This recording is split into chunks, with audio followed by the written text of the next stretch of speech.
Me gusta. Listo. Si ya le contó a Enrique qué es esto, ¿no?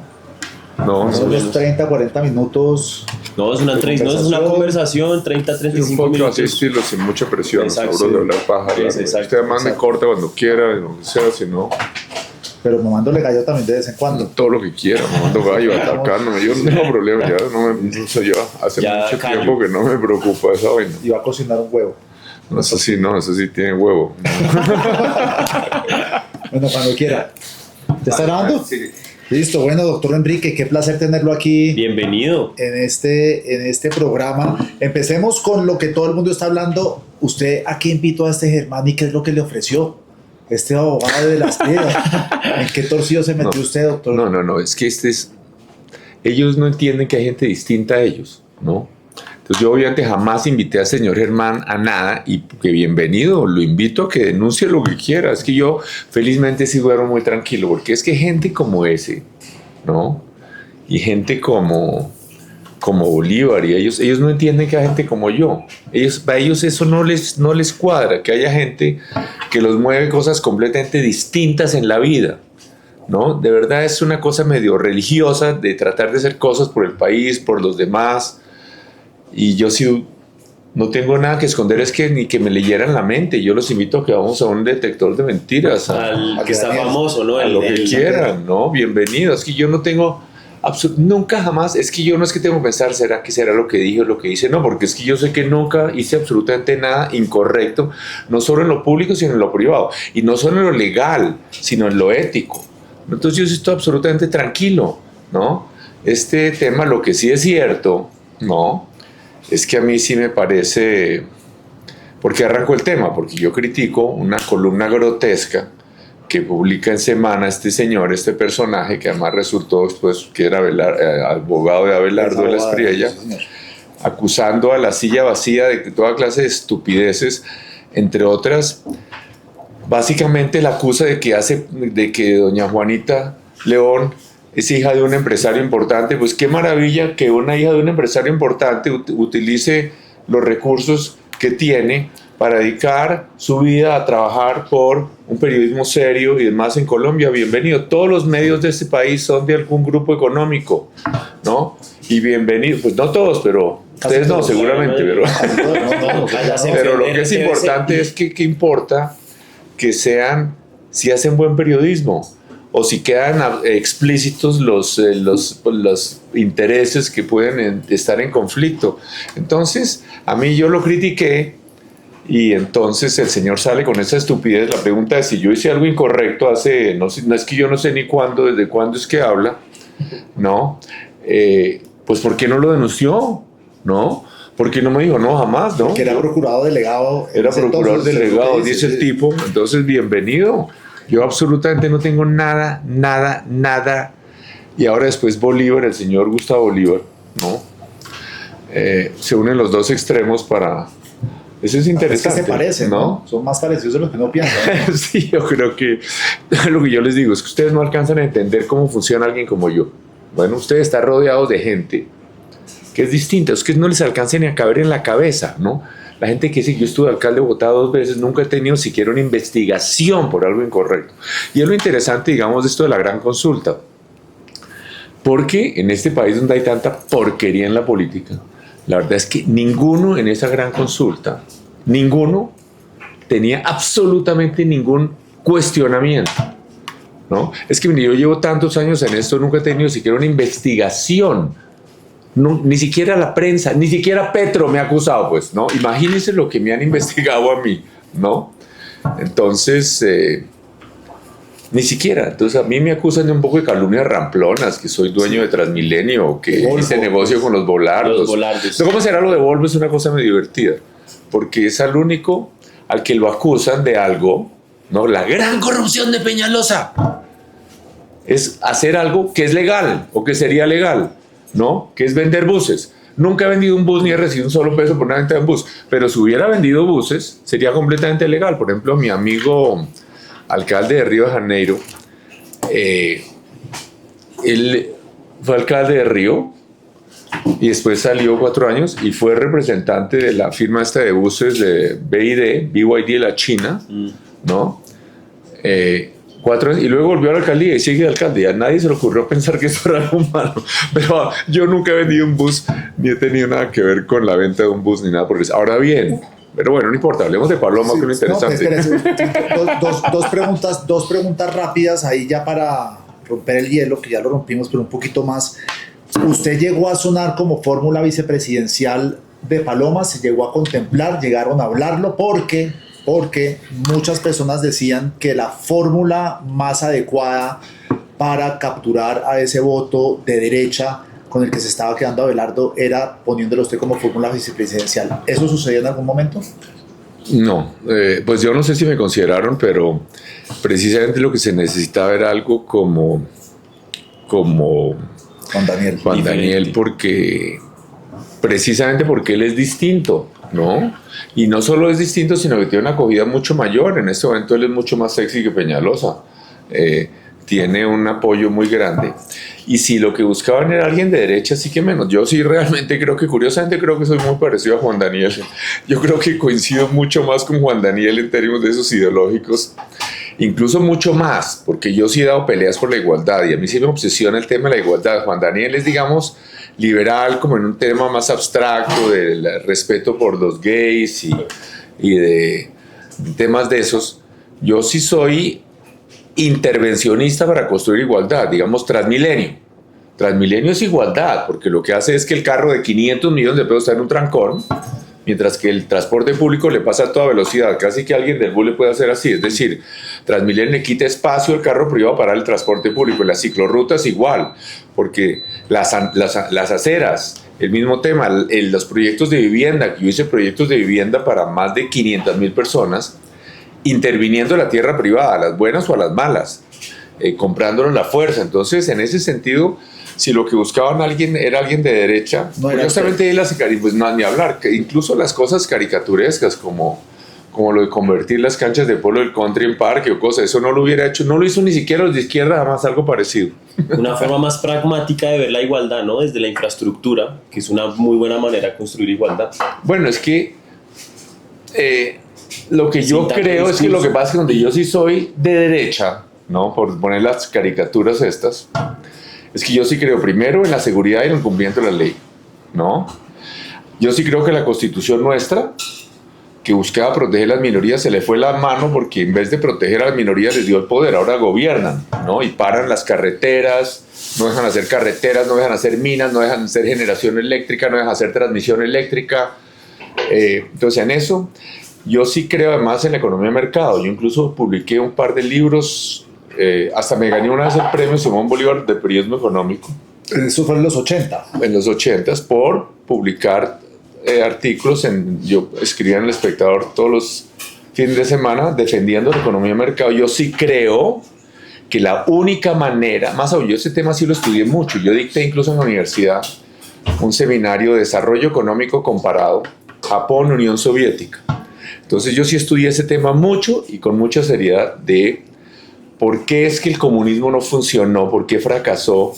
Fracasó en términos de construir igualdad, lo que Petro, entre otras, y sus amigos no han entendido ni se han dado cuenta que el comunismo fracasó, y fracasó en dos áreas fundamentales. Fracasó en que no produjo igualdad.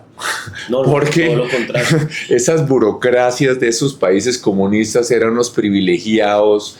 Uno veía, digamos, yo estuve en los países comunistas en esa época y eso cerraban todas las calles y todo para que pasara cualquier burócrata de esos, tenían las casas de campo, tenían los privilegios, entonces no produjo igual y no produjo desarrollo económico, y además ese es un tema que podríamos ir en profundidades económicas de por qué no funcionó, pero lo que es cierto es que eso ya está inventado hoy, eso no es ninguna genialidad, en el mundo entero es claro que el comunismo fracasó, y que lo que funciona es que haya inversión privada. La economía de mercado es lo único que hace que se haga la inversión que lleve a que la gente produzca más, que se administre de manera eficiente la inversión y que los países se vuelvan ricos. Es que eso ya está inventado. Además hubo ejercicios lindísimos, históricos, en donde sociedades, porque uno podría decir antes, no, es que los suecos son más ricos que los colombianos por un tema cultural, ¿no? Pero no, en el caso después de la guerra, por ejemplo, el caso de Alemania, que fue lindísimo, que dividieron Alemania en dos, la comunista y la capitalista. Y la comunista fue un fracaso total, con la misma gente, la misma cultura, las mismas actitudes hacia el trabajo. Pero Petro no se ha dado cuenta de eso. Petro, para terminar esta parte, o no, eso ya no es entrando a los detalles, es el único gobernante del planeta que, primero, en su libro dice claramente que qué tristeza que se haya acabado la Unión Soviética, porque eso fue un fracaso para la clase trabajadora. Luego va a Alemania, a Berlín, como presidente, el único presidente del planeta que hace algo así, y dice que qué lástima que se haya caído el muro de Berlín, que ese fue un fracaso para la clase trabajadora.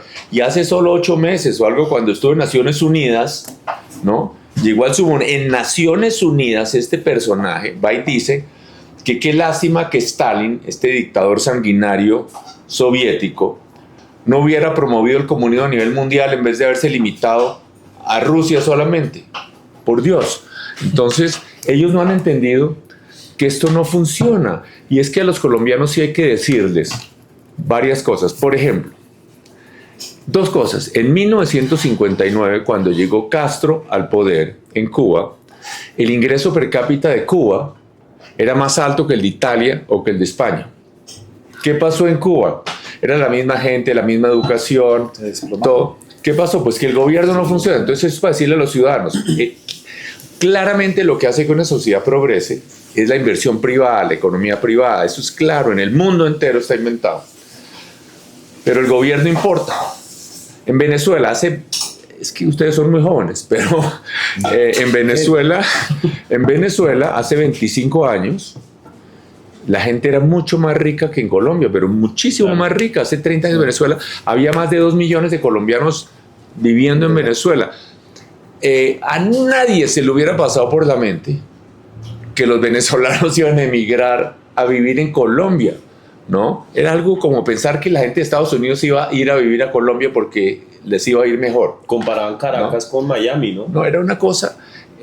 ¿Y qué es lo que pasó? ¿Hubo algún terremoto en Venezuela? No, un gobierno con las políticas. Un gobierno. Y eso es lo mismo que quiere hacer Petro y Cepeda. Yo le tengo una pregunta. ¿Por qué entonces hay tanto colombiano que le cree el discurso a ellos? ¿O es más odio por lo que ha sido el establecimiento y los demás? Pero mire, ese es un tema muy lindo.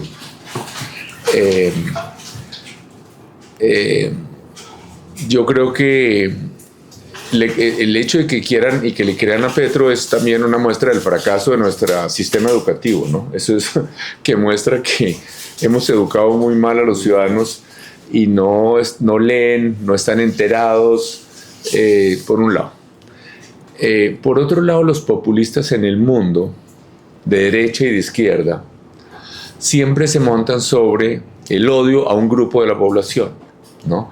Uno ve en el África, yo trabajo mucho en el África, uno dice, esta gente tan pila, tan inteligente y demás, ¿por qué andan en toda clase de...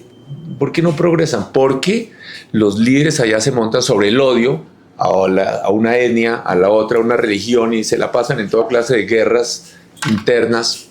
Entonces el odio a la etnia, el odio a la religión, o por ejemplo la derecha en Europa y en algunas medidas en Estados Unidos, los inmigrantes son los culpables de todo, hay que odiar a los inmigrantes son los culpables de todo. Hitler, ¿no? El odio a los judíos, es que los judíos son los culpables de todos los males de Alemania y hay que odiarlos, y hasta que no mató 7 millones nunca quedó tranquilo. Entonces Petro es lo mismo, Petro entonces hay que odiar.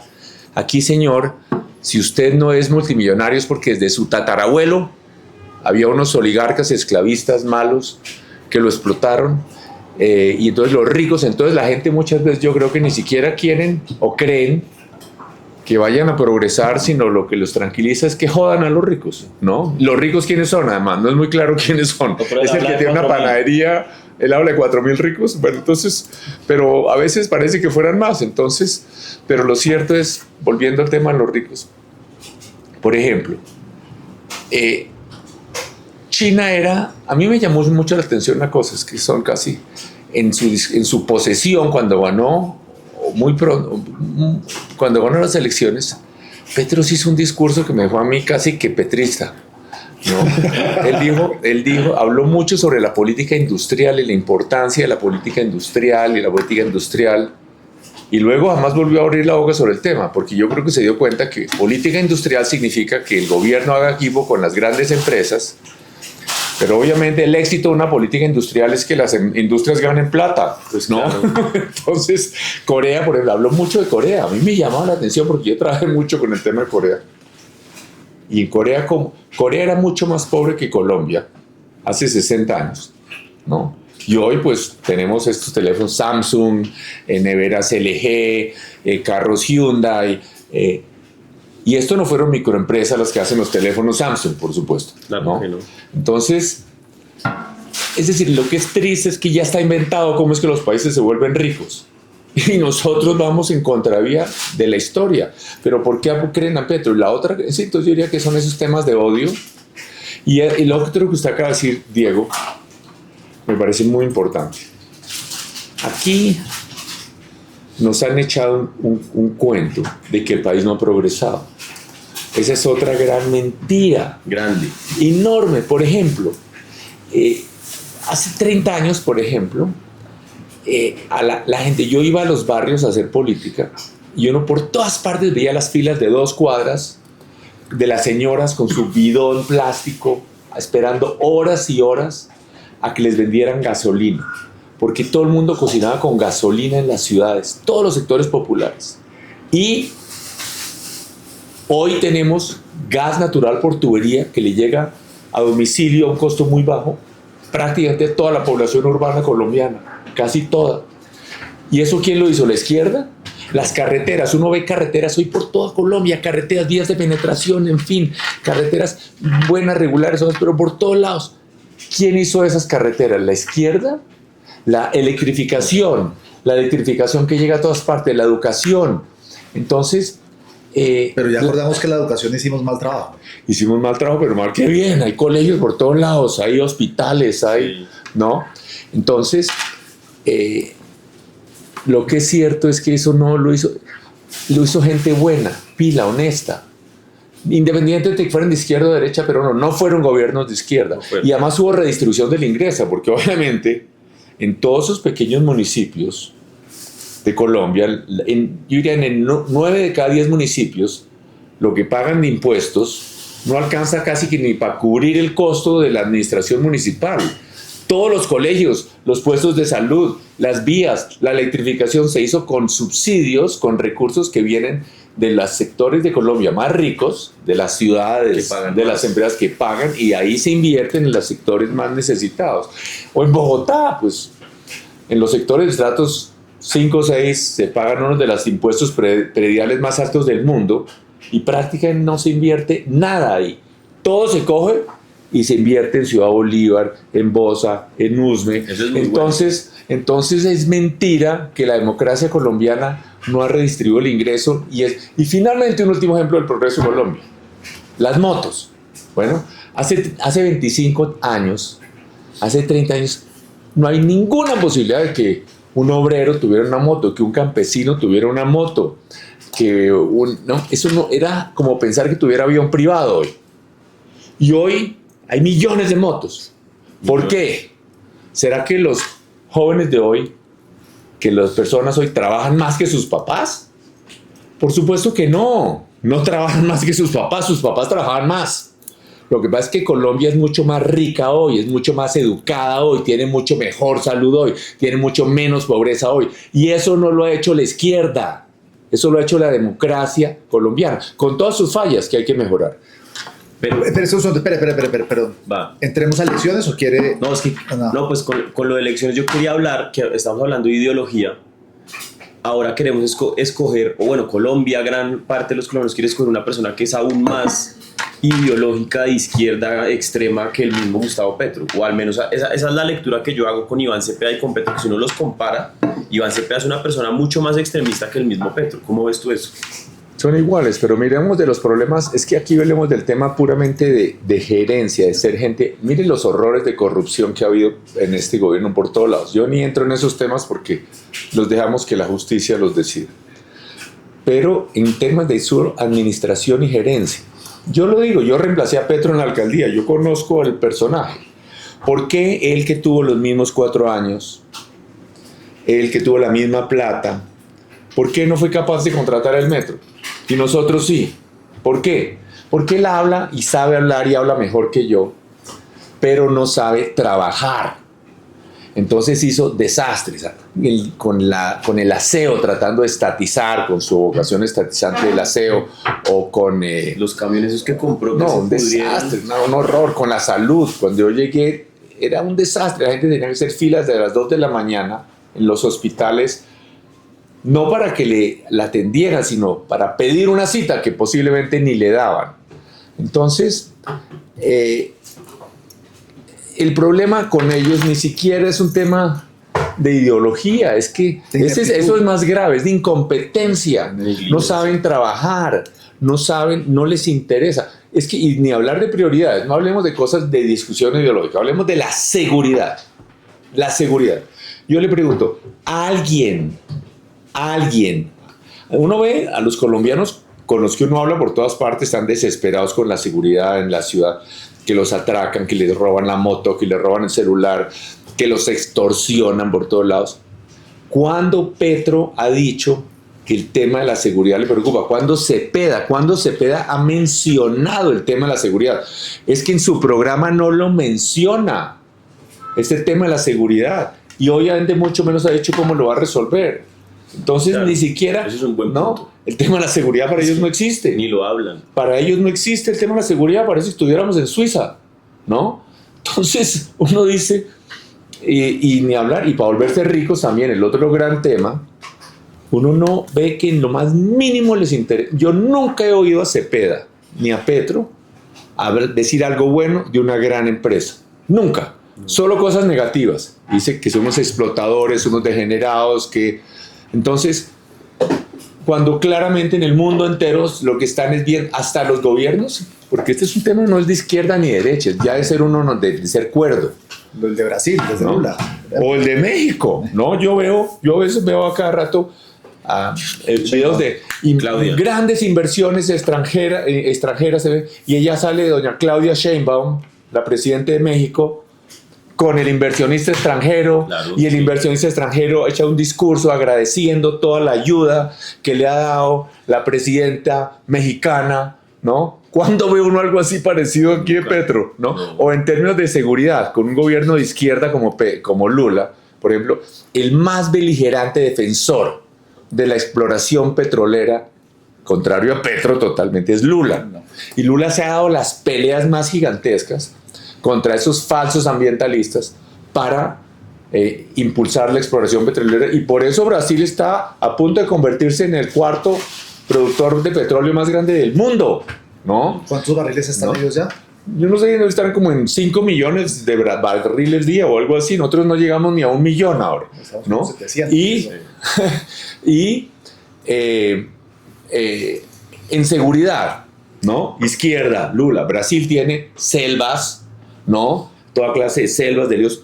Cuando los grupos armados ilegales han controlado 1 metro cuadrado del Brasil. Nunca. Porque izquierda o derecha, claramente hay que fortalecer las Fuerzas Armadas y hay que impedir que eso pase.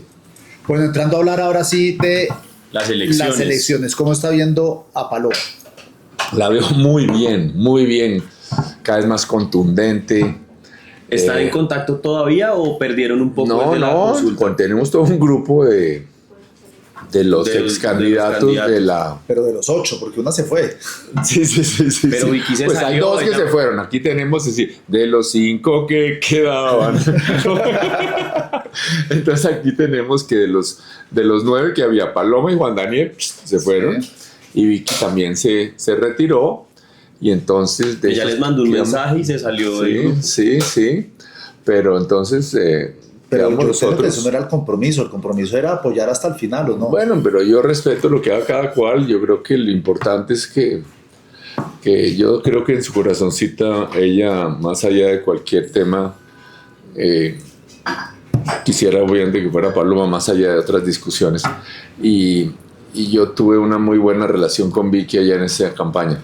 Pero Entonces ve bien a Paloma. ¿cómo? Ve bien a Paloma. Yo la veo muy bien, yo la veo cada vez mejor,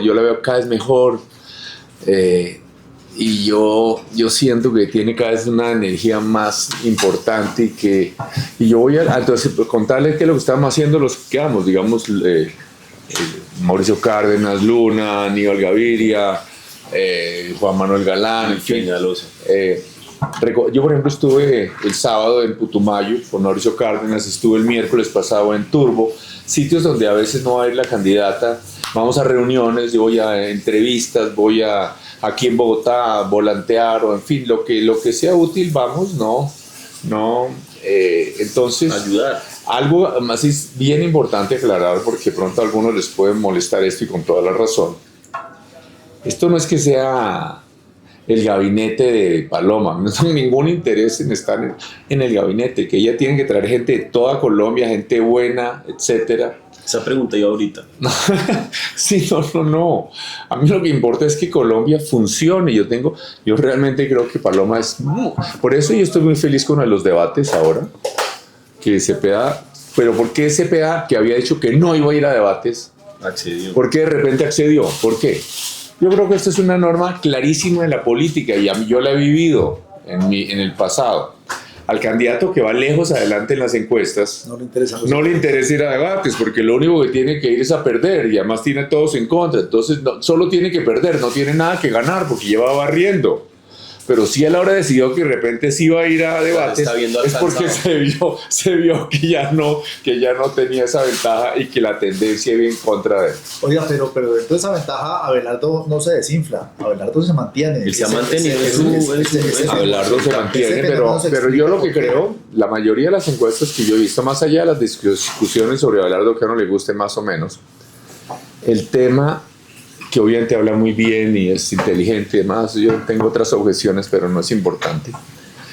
El tema es que lo que yo he visto en la mayoría de encuestas serias es que tiene mucho más posibilidades de ganar en la segunda vuelta Paloma que Abelardo.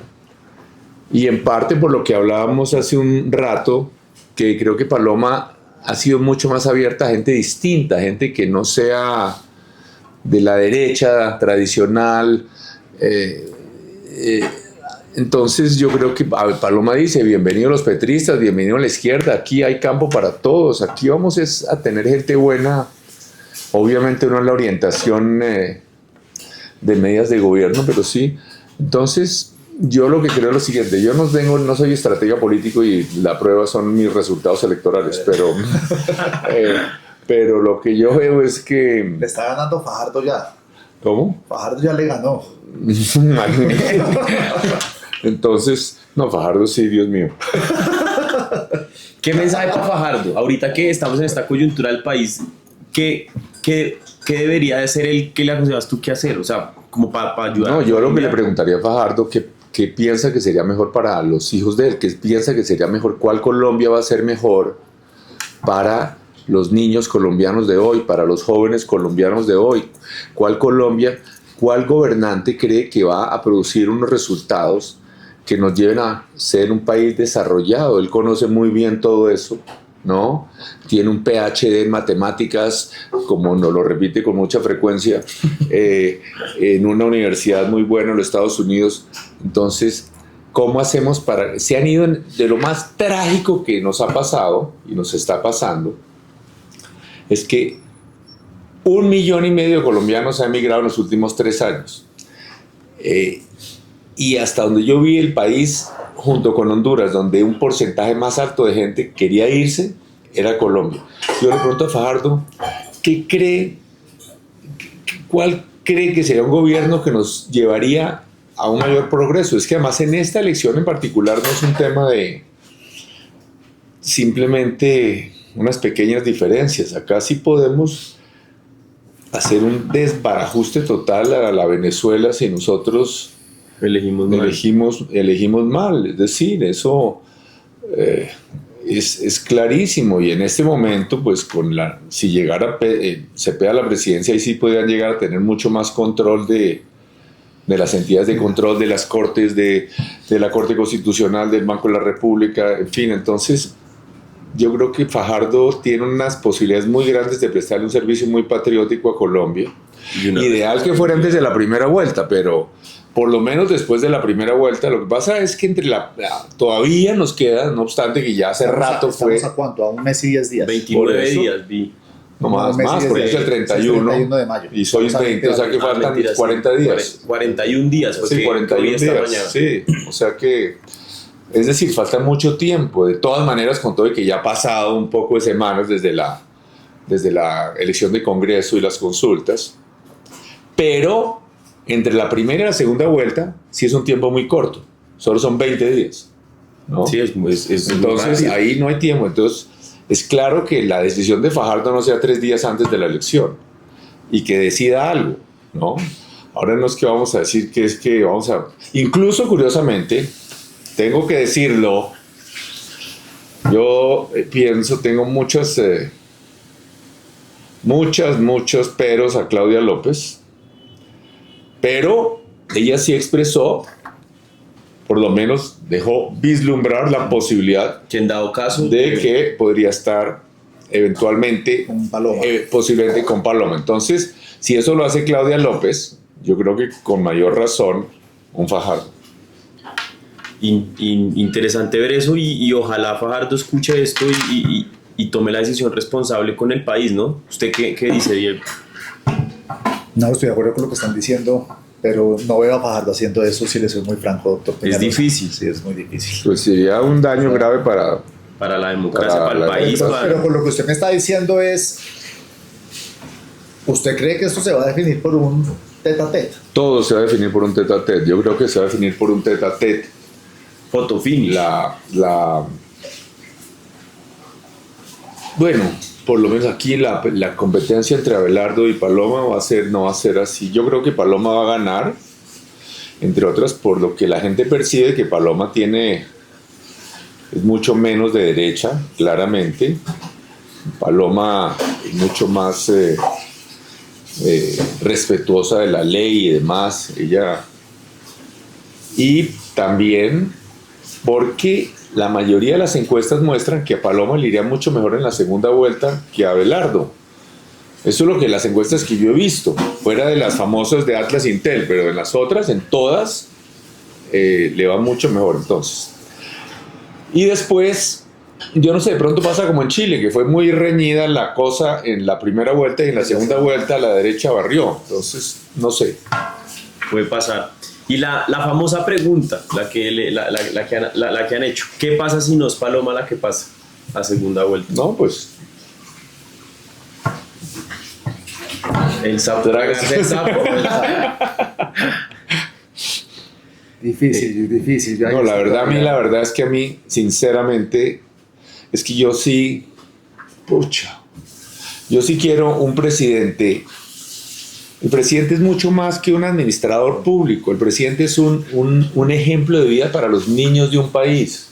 Bueno, en todo, en sus principios, en su manera de vivir. Y entonces, la verdad, yo creo que Paloma va a ganar. Y eso es mi esperanza porque yo sí creo que es que...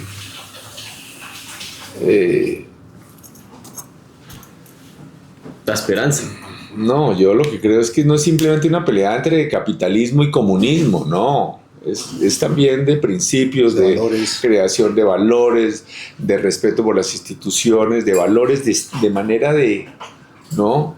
Y a mí yo sí...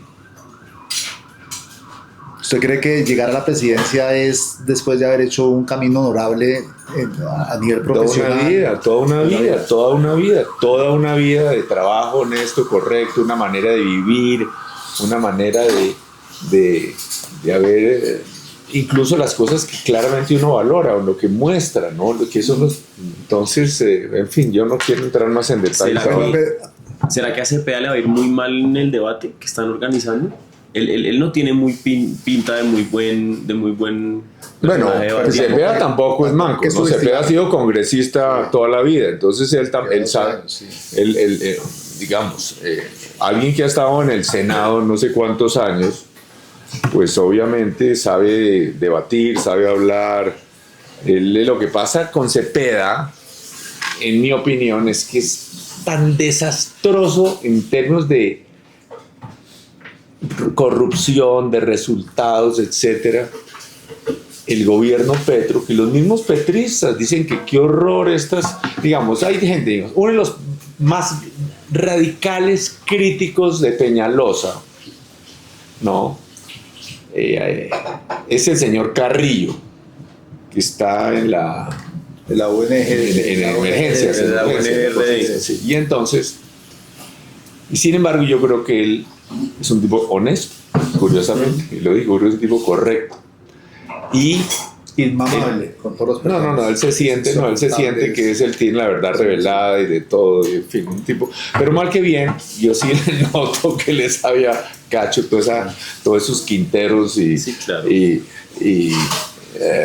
Ospinas y etcétera, y más que nombra a Petro por todos lados, y es que realmente, obviamente la política colombiana está podrida, no solamente en la izquierda, pero en estos sí son los campeones mundiales, la medalla de oro, plata y bronce. y bronce Pues de lo, juntas, de, ¿no? lo de Quintero ahora superintendente de salud. Por eso digo, Es pero además es que bueno, todo el mundo ya lo ha dicho, pero eso tal vez el ciudadano común no alcanza a entenderlo. Es que curiosamente, es que el tema del petrismo es en buena medida una religión. La gente no le importan las razones. Si uno le dice, mire el horror de la corrupción, todos son corruptos. Si uno le dice, es que no ha hecho absolutamente nada de resultados, no, es que no lo dejan. Entonces, uno dice... Ya para ir cerrando, doctor Peñalosa, hablemos un poquito de Bogotá. ¿Cómo está viendo al alcalde? Yo siento una preocupación de la ciudadanía por el tema de la inseguridad. Pasan Grande. cada vez más cosas. Yo respeto mucho a Galán, me gusta mucho su talante, pero uno no puede empezar a taparse los ojos con algo que es serio y preocupante con la ciudadanía. Bueno, yo creo que Galán también lo respeto y creo que tiene una gente buena en el gabinete. En el IDU, por ejemplo, muy bueno, en planeación. Pero yo creo que hablando de la seguridad, tampoco es que el alcalde tenga todas las posibilidades. Bogotá tiene mucho menos policías por habitante que Bucaramanga, por ejemplo, y lo peor es que los de Bogotá tienen que estar entretenidos todo el tiempo con manifestaciones y marchas que muchas veces no son ni siquiera temas de Bogotá. Pero hay temas que a mí sí me parecen graves, que no se haya hecho a tiempo, y bien la contratación del aseo con privados, que no vayamos a terminar nosotros con una estatización del aseo, me parece grave. Me parece más grave que después de ese esfuerzo monumental que nosotros hicimos para acabar con esas repúblicas independientes del crimen en el Bronx y en el Cartucho, que otra vez permitieron que se armara otro Bronx en San Bernardo, ahí a 2 cuadras de la casa de Nariño, y ese tipo de cosas, ese desorden. Yo trabajo mucho en África y a veces veo el centro de Bogotá y parece peor que las peores ciudades africanas, ¿no? Y eso genera también, promueve todo ese desorden que se permite, y Galán dice no, que es un tema social. No, por Dios, el tema no podemos permitir que los habitantes de Cali, los vendedores de drogas, se tomen sectores de la ciudad más críticos, ¿no? Si se permitiera eso, se tomaban el Central Park o los jardines de Luxemburgo. Otro tema, doña Claudia López se dedicó a sabotear la vía más importante para el futuro de Bogotá, que es la crítica. Nosotros compramos los terrenos y demás, y Claudia López sembró miles de árboles para sabotear eso. Hay que trasplantar esos árboles para los cerros o lo que sea, porque no se puede bloquear esa vía. Y llevamos 3 años y no ha sido posible que muevan esos árboles ni que se haga nada para destrabar ese proyecto que es crítico. O temas como por ejemplo Chingaza 2, el acueducto de Bogotá le da el agua a 20% de la población colombiana, que además produce el 30% del PIB 20% de la población colombiana. Sí, porque le da a Bogotá, que es 15%, y como 5, 6, 7% más que es municipios aledaños. Entonces, y no se hace chingaza 2, por Dios, que es hacer un embalse de 600 hectáreas, que porque se inundan los frailejones. Colombia tiene 1.200.000 hectáreas de páramo, y mucho de ese páramo está en fincas con papa y demás. Pues compremos 600 hectáreas en otro lado y sembramos frailejones, o 6.000 para compensar, ¿no? Pero no podemos poner en riesgo. Ahora, por ejemplo, hablan de que va a haber un niño, y se habla del riesgo de que tengamos problemas energéticos, entre otras, porque las minorías no dejan hacer generación eléctrica y cosas, pero eso es otro tema. Entonces, algunas cosas yo sí quisiera, ¿no? De que hubiera unas decisiones que tengan algún costo en popularidad, pero que hay que hacer. ¿Qué hay que hacer? Él ha sido, pues, como digo, tiene una gente buena, y obviamente es una persona absolutamente correcta. A él se le ha visto que le ha metido la ficha mucho a lo del metro. Bueno, pero es que el metro, hermano, por ejemplo, el metro nosotros lo contratamos. Claro, el metro y andaba solo, básicamente, con todo el respeto, ¿no? El metro quedó contratado y eso está andando, y eso, pues sí, hay que mirarle más, pero él sí obviamente sale día por medio en un video con el metro. Exacto. Pero, por ejemplo, cuando hay algo controversial que puede generar costos políticos, como Transmilenio Séptima, ahí sí, ni una palabra, ¿no? Entonces, pero igual, a mí igual me parece que Galán es bueno, es mucho mejor que Claudia, y Falgo, fuera de estos temitas, pero cuando la seguridad, insisto, la seguridad, Galán ha sido bueno y ha salido a mencionar los temas bien, oportunamente, y cómo se necesitan cambiar unas normas para ser efectivo. Eso ha sido muy importante. Pero cuando se permite que haya delincuentes que se toman zonas de la ciudad totalmente, pues eso también ayuda a que... O sea, ¿qué medida con la experiencia tuya podría ser rápida para mejorar un poco ese tema de la seguridad, o la percepción de seguridad ahorita que hay en Colombia, en Bogotá, que la gente la está viendo? Es que yo lo que creo, ahí Galán ha dicho lo que hay que decir. En Bogotá se necesitan también normas para que los delincuentes se vayan a la cárcel, no como él ha señalado, que capturaron, por ejemplo, a 23 miembros de una banda de asesinos, criminales y demás, y resulta que el jefe, Petro, lo volvió gestor de paz, por Dios. Entonces es muy difícil así. Galán lo ha señalado, en eso sí, con toda la razón. Pero yo diría que lo que está dentro de las manos del alcalde, no se puede permitir que estos señores se tomen el centro, pues, ¿no? Por Dios, que los habitantes de Cali vuelvan otro Bronx, con eso y con lo que eso representa en multiplicación del crimen por toda la ciudad, porque no solo ahí, cuando se toma, entonces, que es un tema social, no hablemos carreta, nosotros acabamos con el Bronx y acabamos en el Cartucho y hicimos un trabajo social gigantesco. Entonces, pero aún así, vuelvo a decir, sigo siendo, digamos, galanista. Última pregunta. Hágale usted. No, hágale usted. Hágale Cierre usted. Última pregunta, doctor Peñalosa. ¿Está positivo con el futuro inmediato del país? Optimista, no positivo, optimista, honestamente. ¿O la ve difícil? Yo lo que creo es que, pues son dos. No, sí. Vaso medio lleno, vaso medio vacío. No, porque es que si gana Paloma, pues obviamente soy hiper optimista, aunque va a ser complicadísimo arreglar los desastres que estos señores dejaron, el problema fiscal, el problema de la salud, el problema de la seguridad.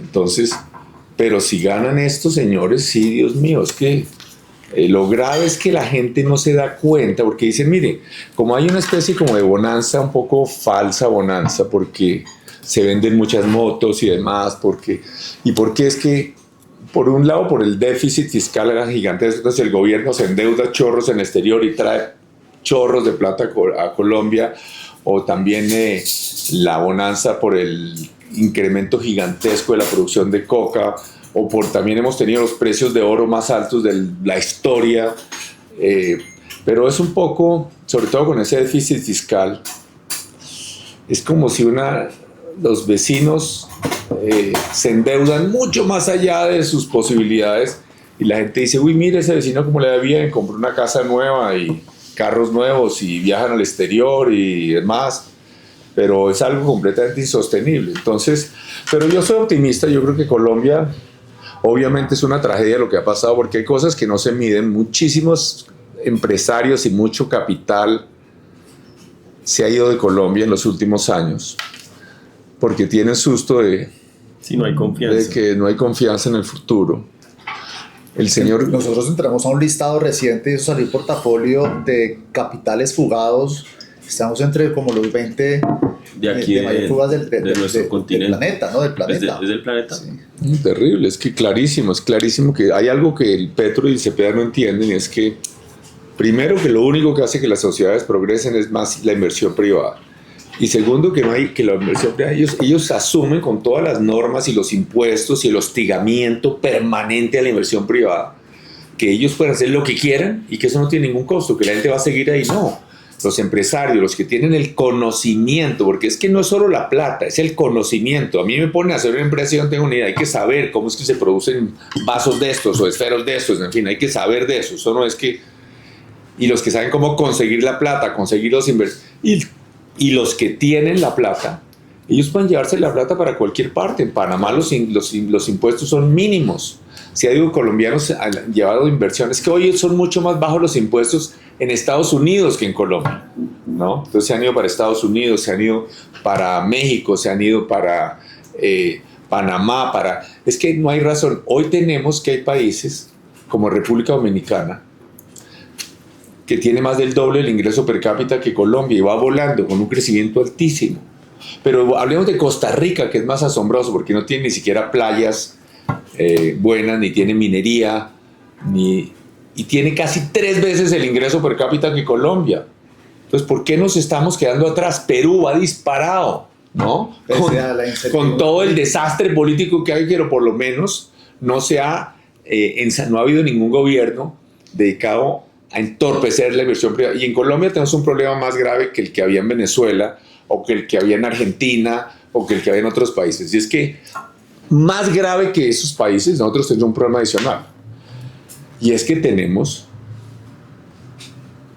una tercera parte del país controlada por grupos armados criminales poderosísimos. Entonces, aquí el problema sería mucho más grave todavía que en otras partes. Entonces, pero el potencial de Colombia es infinito. El potencial de Colombia, la capacidad, la gente maravillosa que hay. Trump nos ha hecho un favor muy grande restringiendo la inmigración, porque... Preguntándole rápidamente, ya que está hablando de Estados Unidos, ¿cómo ha visto a Mamdani, el alcalde de Nueva York? Se ha echado para atrás en un poco de las cosas que decía, pero hay un poco... Mandami, por ejemplo, dice que es clave poner más y más sistemas de carril exclusivo tipo Transmilenio, por ejemplo. Y Mandami... Pero a mí me preocupa de nuevo esas actitudes. Hay cosas buenas, pero también hay un montón de actitudes como antiempresa privada que son un poquito... También asumen lo mismo que Petro, ¿no? De que no importa qué tanto hostiguen a la empresa privada, los inversionistas y demás, que van a quedarse ahí. No, la realidad es que en los últimos 20 años muchísimas empresas de Nueva York se han ido para Miami, se han ido para Texas, se han ido... Y eso pues hay que recordar que lo único que hace que una sociedad progrese es eso. Entonces Mandami tiene esa actitud de nuevo populista, aunque tiene cosas buenas, pero a mí me gusta claramente algunas de las cosas que hace en lo de los peatones, la movilidad, darle más prioridad a los buses, en fin. Dijo la semana pasada que le iba a subir más impuestos a los ricos de Nueva York. Bueno, y para terminar, dijiste que no querías, o que no querías, no, que no te veías ahí, que ¿para dónde va Enrique Peñalosa ahora estos 4 años que vienen? ¿Qué viene? No, yo aquí estoy tratando de reactivar mis actividades de consultoría internacional. Y no, yo obviamente ojalá poder acceso a darle algunos consejos a Paloma cuando esté en la presidencia, ¿no? Porque sí, obviamente tengo un poco de idea sobre una serie de temas en los que creo que conozco. ¿Cuál es el tema? Yo creo que hay varios temas. Obviamente hay unos temas que son el tema urbano, que me parece que creo que hay mucho por hacer. Infraestructura. Pero hay temas en infraestructura que me parece importantísimo destrabar. Es que hay una cosa que los colombianos no entendemos, miren. Este es un tema un poquito largo, pero ningún país de América Latina tiene tantas ciudades como Colombia. Proporciona la población, pero no solo es en ciudades importantes. Por ejemplo, si comparamos la población de la ciudad principal con las 5 siguientes sumadas. Solo en Brasil y en Colombia, las 5 siguientes tienen más que la principal.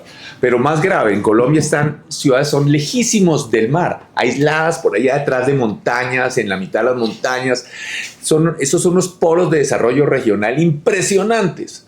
Pero no tenemos carreteras, ni siquiera entre Medellín y Bogotá tenemos una buena carretera, ni hablar con el resto de Colombia. Entonces, ese tema, la rentabilidad de hacer carreteras, en ningún país es tan alta como en Colombia. Eso no se necesita ni en México, ni en Argentina, ni en Brasil siquiera, pero en Colombia ese es un desafío gigantesco. Y un último tema que menciono, hablar del potencial de Colombia.